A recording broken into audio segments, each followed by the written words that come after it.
To Morgantown, we break it first. WVU pride, we quench your thirst. No spin, all truth, loud and proud. Mountaineer nation, say it loud. The voice of Morgantown. VOM, Mountaineer pride, we go all in. First to the facts, last to the spin. It's the voice of Morgantown. Let's begin. And we welcome you into the Rush Show presented by the Voice of Morgantown, where I give you West Virginia and Big 12 takes and analysis in 10 minutes or less. So let's start the show with some breaking news. It's reported by Sam C. Eldridge that West Virginia District Court grants temporary restraining order and a preliminary injunction against the NCAA, making Jamori Robinson the transfer from UTSA, the defensive lineman and bandit that we really want playing for us at West Virginia, the wide receiver Jeffrey Weiner, the Idaho State transfer, running back Ty Edwards, Northern Iowa, and the safety Justin Harrington, all eligible for this upcoming season. I know this is big news, especially Jamori Robinson, fan of the Voice of Morgantown, of course, is well. To be eligible for this season. Of course, one of the main concerns going into the season for Rich Rod and company was depth on this team, and getting these guys eligible, of course, gives us that 4 potential stars that could be for this team. So talking about the short-term and long-term consequences of this decision is short-term. Obviously, this is more good than it could be bad.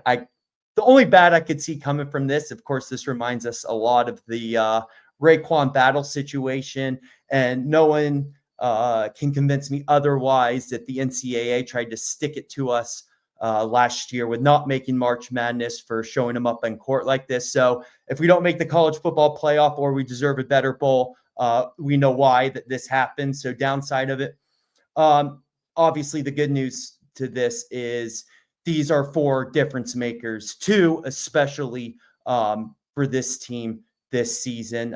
And of course, with Rich Rod coming back, we're going to want to make a statement. I talked about the non-conference schedule, and it does us no favors. No, we don't have a Penn State on the schedule, of course, but Robert Morris aside, we got a game at Ohio, and then we play Pitt week 3. And then, of course, our Big 12 schedule takes off from there. And, you know, we're not going to have time to really settle into this schedule. I mean, Robert Morris aside, right? And that's first game of the season. And a trend that we've seen lately are these FCS teams giving FBS teams a challenge. So that's game we can't even take lightly there. So a tough schedule this year, and especially in a league where almost every team is evenly matched.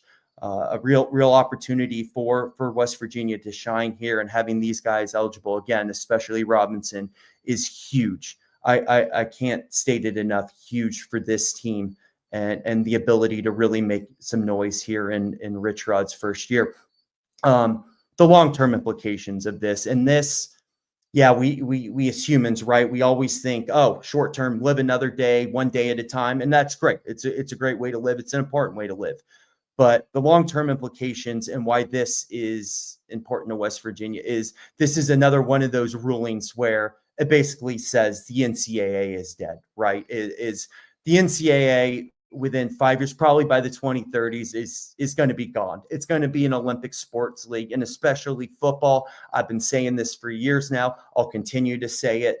I think some guys are finally coming around to my side of it. Is these football teams are going to be made into companies of a school, right? And then they're all just going to be playing each other. And it's going to be very important for a school like West Virginia to stay relevant, right? I talked about it on my show a couple days ago. Is West Virginians, right? We get very frustrated that we're not respected in the way we should be respected. A top 15 school in FBS wins in all time, right? We should have respect next to our name. We understand that just like the stock market, you're only as important as to the future ahead.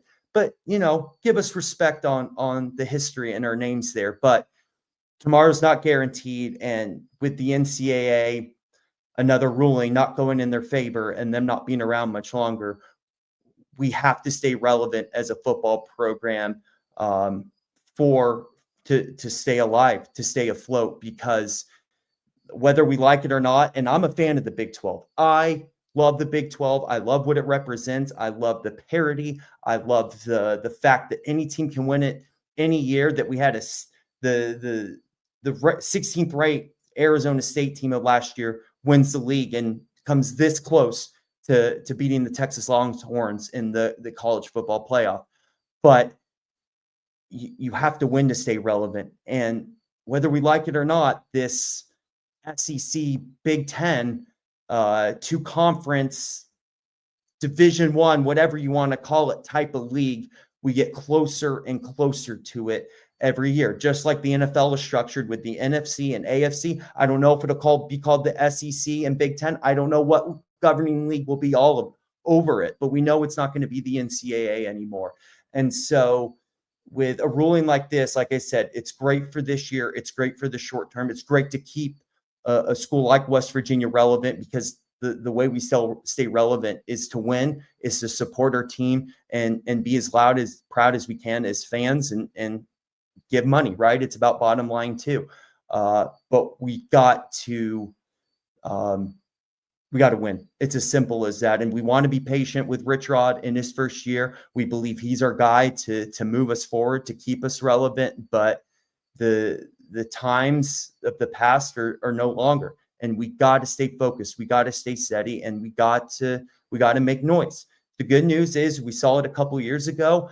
We are on the SEC's short list too, if they look into conference expansion, at what schools they would want to bring in. We're not the first tier of teams, but we are in the second tier of teams. The great thing about West Virginia is we are a loud and proud fan base, and we need to continue to support our school. And that, includes TV ratings, that includes donating to NIL, to be competitive in the transfer portal, to make noise, because whether we like it or not, West being WVU comes with its challenges, right? It's a small state. It's, we're competing where we are regionally located against the Ohio States, against the Penn States, against, we're kind of where the Big Ten and the SEC meet, right? And we got to compete with all these schools regionally, and it's tough. But with that being said, right, we are in a good place where we have the right folks in charge, the Wren Bakers, we have the right coaches, we have guys in the media like Pat McAfee to keep us relevant there. So it falls on our programs to do what they need to do and win, and it falls on us as fans and supporters of this team to give and to cheer on and do what we need to do, the most that we can do to keep West Virginia relevant. But taking us back into a second, because this is a fascinating year coming up, right? We're excited to have Rich Rod back. We haven't felt this type of spirit about West Virginia in 10, almost maybe feels like 20 years, depending on who you ask, right?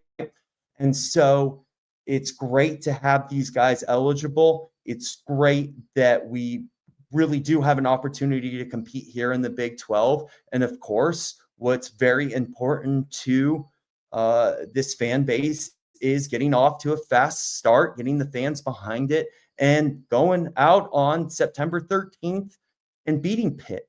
We don't play them. We've talked about this for another 4 years. So who's going to want to remember for the next 4 years who wins this game on September 13th, right? Is the longer that break is, you always remember who won it last. And so we really need that as a fan base. And so with keeping these guys eligible, having depth on this team, because unfortunately football is a game of attrition, right? Sometimes it's not the best team who wins it all. It's the healthiest team who wins it all. So very talented guys joining, obviously a very talented coaching staff. And for this year and years to come, winning is obviously going to be the difference maker here. So feeling really good about it now. Yesterday was hurt a little bit, but hey, we got these guys eligible, and it doesn't matter how it happens, but it happens. So definitely a lot more optimistic than I was yesterday about the season ahead. And of course, as always, let's go Mountaineers. See you guys again real soon. Bye.